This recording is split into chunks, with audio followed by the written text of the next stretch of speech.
A raíz de la polémica que se ha generado luego de la declaración del convencional Rodrigo Rojas Vade, quien mintió sobre su enfermedad, se levanta la discusión sobre cómo prevenir o fiscalizar a las autoridades y qué hacer en este caso concreto. Queremos conversar sobre todo esto y vamos a tomar contacto con el investigador del Centro de Estudios Públicos, Eugenio García Huidobro, abogado. Además, muchísimas gracias, Eugenio, por conversar a esta hora con CNN Chile. Buenas tardes. Hola Matilde, muchas gracias por la invitación y muy buenas tardes. Bueno, te cuento además que estamos esperando también que la mesa acaba de sacar una resolución. Están dentro de los próximos minutos, van a hacer un punto de prensa, así que si ocurre durante la entrevista, hacemos una pausa y lo escuchamos para ver qué fue lo que resolvieron en definitiva. Pero lo que te quiero preguntar, si a simple vista, bueno, ya hay una querella, el Ministerio Público designó un fiscal para la investigación. ¿Qué delito se podría configurar en este engaño?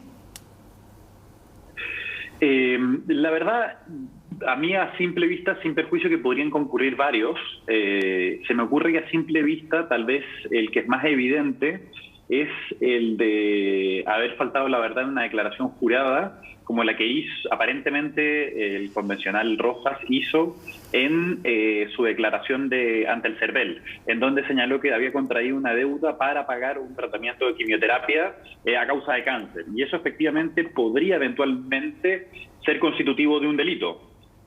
Lo que abriría porque como a los convencionales se les aplica el estatuto de los parlamentarios, habría que dar inicio a un juicio de desafuero.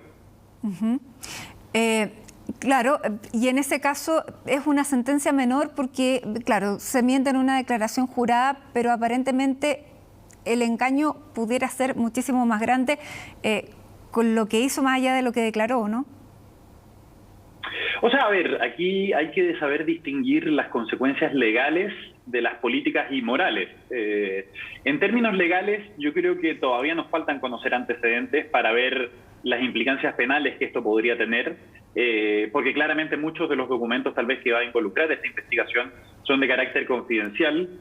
Aquí no tenemos que olvidar que hay una ley de protección de datos a los pacientes, razón por la cual mucho de lo que se ha dicho es especulativo.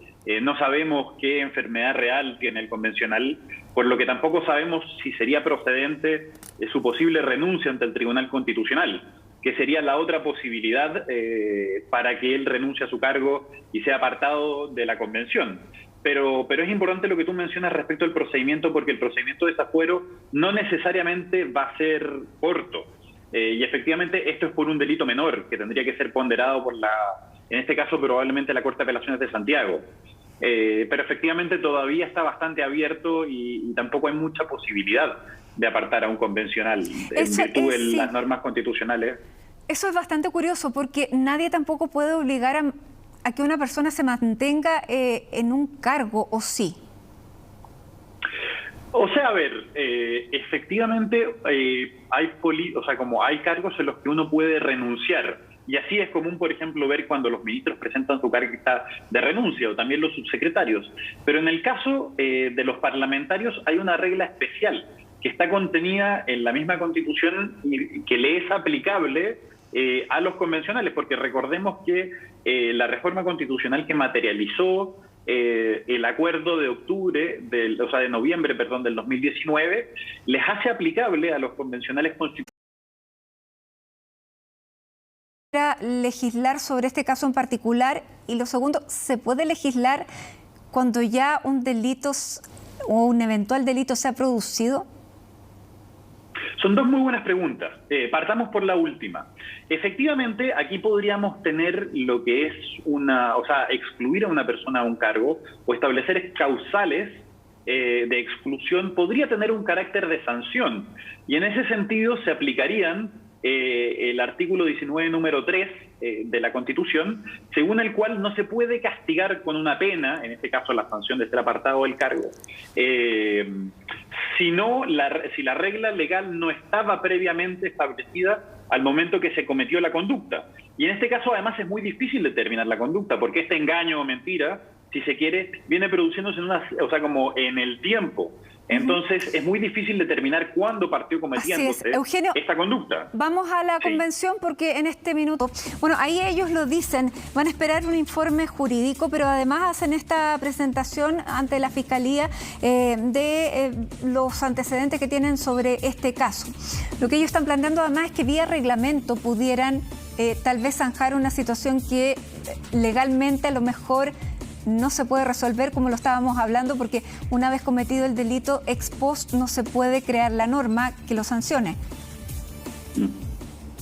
Pero es que, es un muy buen punto el que planteas. ¿Por qué? Porque esa misma regla se le aplica también a la Convención.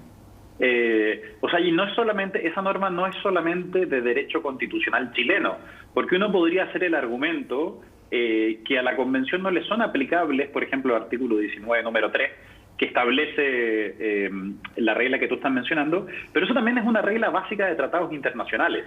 Y en ese sentido, a mí no me parece que sea posible, pero aún, pongámonos en el escenario de que sería posible. A mí me parece que es discutible, primero, como te decía, que el reglamento lo puede hacer, pero aún si lo puede, es muy complejo el precedente que sentaría. ¿Por qué? Porque en un órgano cuya legitimidad viene justamente del electorado, la posibilidad de que sus pares se autoentreguen la posibilidad de excluir a uno de ellos es un precedente muy complejo. Y de hecho, si uno revisa tal vez el símil más parecido que uno tiene, tal vez a cómo funciona la Convención, que es la Cámara de Diputados, en la Cámara de Diputados existe una comisión de ética, donde se sancionan, y se investigan y sancionan las faltas que cometen los diputados. Y en los diputados, en la Comisión de Ética no hay ninguna sanción que siquiera se acerque a la posibilidad de siquiera cesar o excluir a un diputado del funcionamiento de la Cámara.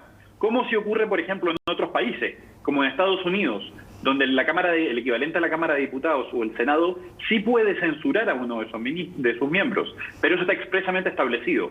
No así en el caso de la Convención, y yo al menos creo que sería un precedente muy peligroso la posibilidad de que la Convención pueda sentir que tiene la potestad para excluir a quien fue votado democráticamente por la ciudadanía.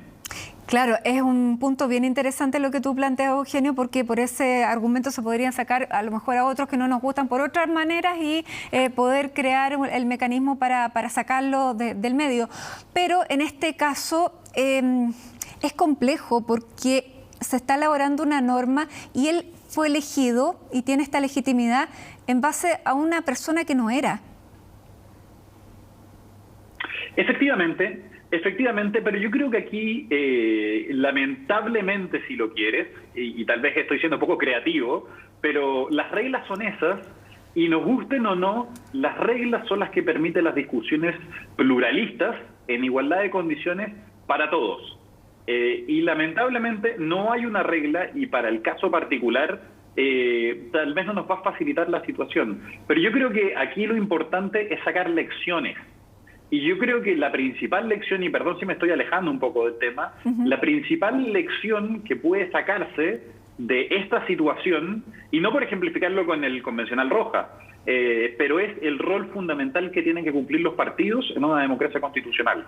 Y efectivamente, tú bien dices, como esta persona no es quien decía ser, y todos fuimos engañados por él, tal vez en mayor o menor medida, pero probablemente los más engañados son los votantes de su distrito. Pero todos fuimos engañados, y en un partido político, si bien estas situaciones podrían pasar, los candidatos están sujetos a un filtro mucho más estricto que no tienen los independientes. Y los partidos políticos justamente cumplen un rol fundamental, no en Chile, en todas las democracias constitucionales, de seleccionar candidatos y también disciplinar a sus militantes, lo que no ocurre respecto de los independientes. Claro. Y precisamente muchos veían un valor en los independientes porque no eran parte de los partidos políticos por el desprestigio de los partidos políticos, sin considerar esa parte, que también cumplen un rol normativo desde esa perspectiva.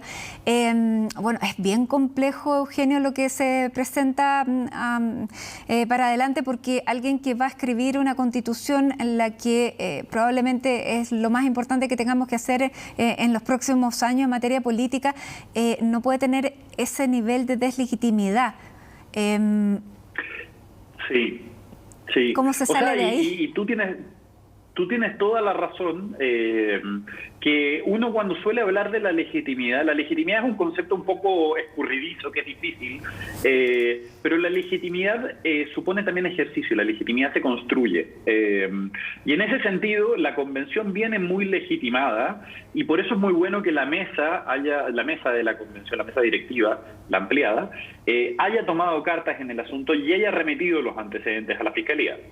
El daño está, y efectivamente tal vez los sectores más extremos pueden tratar de usar esto para deslegitimar el trabajo que está haciendo la convención, pero también la legitimidad es un concepto que se construye. Y así vemos como muchos de estos casos, y en política comparada uno ve que muchos de estos casos, que eso efectivamente es un escándalo por donde lo veas, pero también la legitimidad se juega mucho y se construye en la audacia